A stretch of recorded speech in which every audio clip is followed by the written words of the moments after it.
ஆனால் அதை கண்டித்து எழும் இஸ்லாமிய அரபு நாடுகளால் எருசலேம் சகரியா 12ஆம் அதிகாரத்தில் கூறப்பட்டபடி ஒரு பாரமான கல்லாக மாறும்.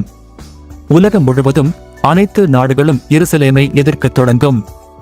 இப்படி திளைத்திருக்கும் சூழலில் யாரும் எதிர்பாராதபடி அந்திகிறிஸ்து ஒரு சமாதான தீர்வுடன் தோன்றுவான்.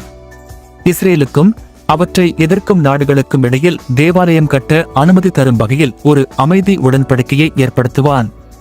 இதனுடன் இஸ்ரேலுடன் 7 ஆண்டுகளுக்கான அமைதி ஒப்பந்தத்தையும் செய்வான்.